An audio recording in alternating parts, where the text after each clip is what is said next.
Seaman gunner Donald Hackett is a Royal Australian naval gunner, qualified to operate the new 4.5-inch naval gun with which our newest ships are equipped. But less than a year ago, he was a recruit at Flinders Naval Depot, Victoria. There he met other young men from all parts of the Commonwealth, all recently arrived at Flinders and ready to embark on an 8 weeks training and disciplinary course as the first stage of their training, which will make them all specialists in different fields in the Royal Australian Navy. For Don, this day was something he'd always dreamed about.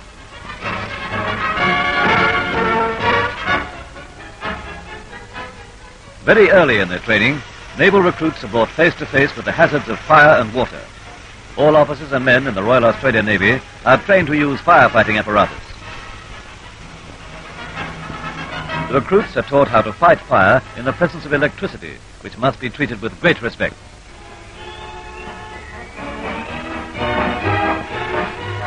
Fire at sea can be disastrous, where it's not possible to call the fire brigade.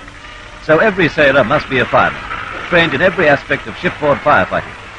An oil fire in a ship demands special firefighting knowledge, and this is soon acquired during the damage control training course. This is firefighting in the truest sense.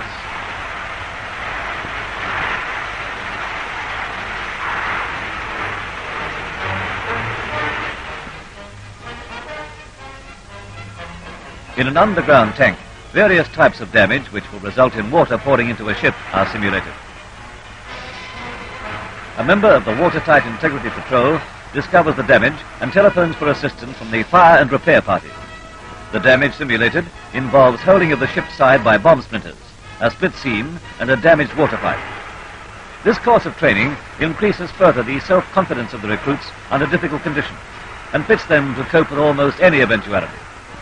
The main purpose of the fire and repair party is to reduce the flow of water sufficiently for the pumps to cope with the leakage until the ship reaches the dockyard for repairs.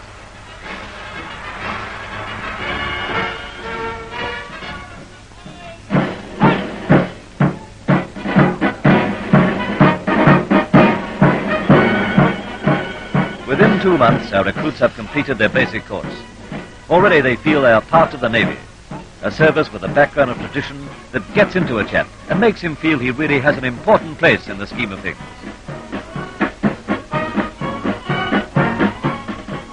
It's difficult to believe that a few short weeks ago, all these young men were civilians, some occupying jobs they didn't like, but all now imbued with the spirit of adventure, the sort of adventure to be found as a member of the Royal Australian Navy.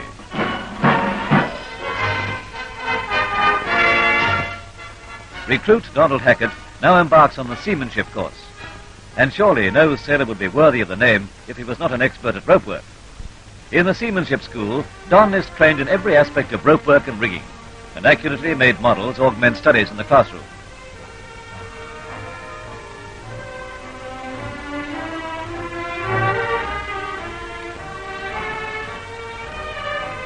In the grounds of the seamanship school, a model harbour gives a practical picture of harbour installations and their function. Many will be the occasions in the future when these young men may be called on to do a trick as helmsmen in one of Her Majesty's Australian naval ships. And they must know, too, how to let go an anchor. Classroom studies are supplemented by practical experience in training ships, doing the real thing.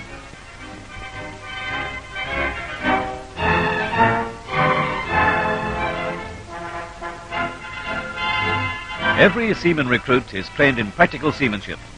Slipping and hoisting a boat is practiced aboard HMAS Castlemaine, now used as a training ship at Flinders Naval Depot. The ship, a former minesweeper, is berthed at the depot and is used for training purposes without being taken to sea. Pulling in whalers and sailing on Western Port Bay brings the recruits a first mild taste of the sea. Although they've come from widely separated parts of the world, Donald Hackett and his 3 roommates have become firm friends. Andre Oslins, for instance, was born in Latvia. Bill Campbell comes from Glasgow, and John Winters was born in Adelaide. Don is from Traralgon, Victoria. For most of the young recruits, it's the first time they've lived away from home, and they find their lives not bad at all.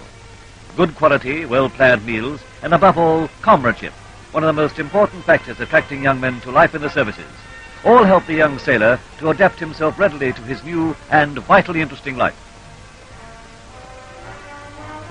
In an amenities block reserved for members of the recruit school, the men have the use of writing rooms and a well-stocked library. For many of these young men, this is the first opportunity they've had to improve themselves.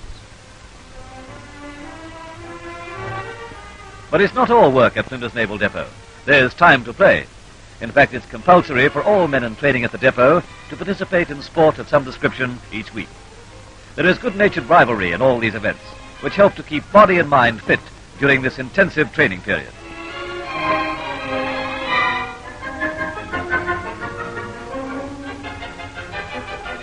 The depot has its own heated freshwater swimming pool for year-round swimming, and in summer there's an out-of-doors seawater pool available too.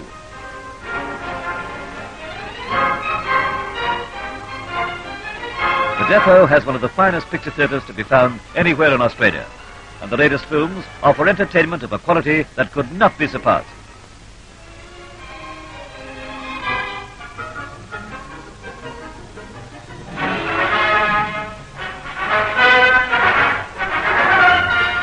For some recruits, Flinders brings the spiritual world much closer to them than before.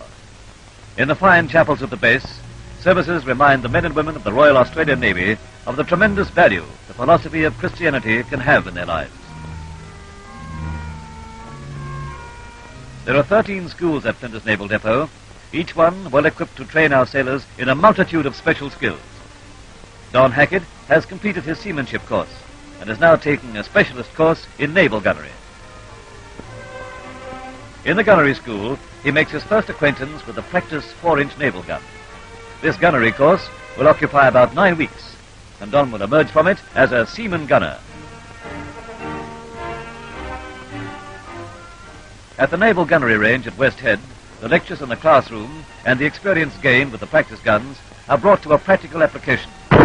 The guns at the range, including the Bofors light anti-aircraft gun. Live ammunition is used here. In the electrical school, the fundamentals of electricity, radio and radar, and the many applications in the Navy are studied. Andre Oslin's, now naturalized Australian, has embarked on a specialist course in electricity and electronics. One of the earliest exercises in this course requires him to build a supraheterodyne broadcast receiver. Andre is receiving a background of experience that will qualify him to occupy an important role, handling the elaborate electronic equipment needed to operate a modern warship. Bill Campbell, the Scot from Glasgow, comes from a city famous for its shipbuilding and engineering. Engineering is in Bill's blood, and the Navy is giving him his first opportunity to fulfill his ambition. After making a simple spanner by hand, Bill is a little overawed by the precision of the machines to be found in a warship. This is a steam-driven ventilating fan. The steam turbine of a destroyer, a wonderful example of engineering skill. In the engine room of the Castlemaine, Bill Campbell has his first taste of the real thing. A naval gunnery target is lowered into the sea, preparatory to towing it across the waters fronting the West Head Gunnery Range. John Winters, the 4th member of the original group of recruits, is now taking an advanced seamanship course. Below decks, Bill Campbell is responsible for the powerful engines of the sea air rescue boat, which will tow the target.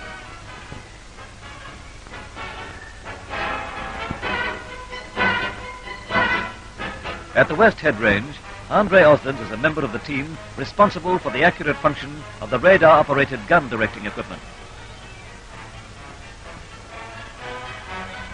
As the target comes within range, the crew of a 4-inch gun engages within seconds.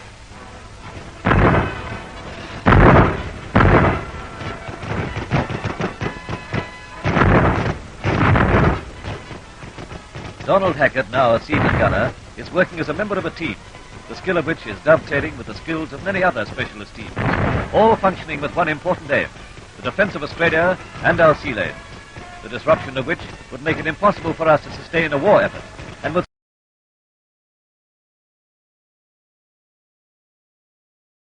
lead to a breakdown of our economy. Not for these young men, the dead-end job with its frustrations and lack of opportunity. We have good reason to be proud of these sailor specialists who are ready and qualified at this moment to defend the nation.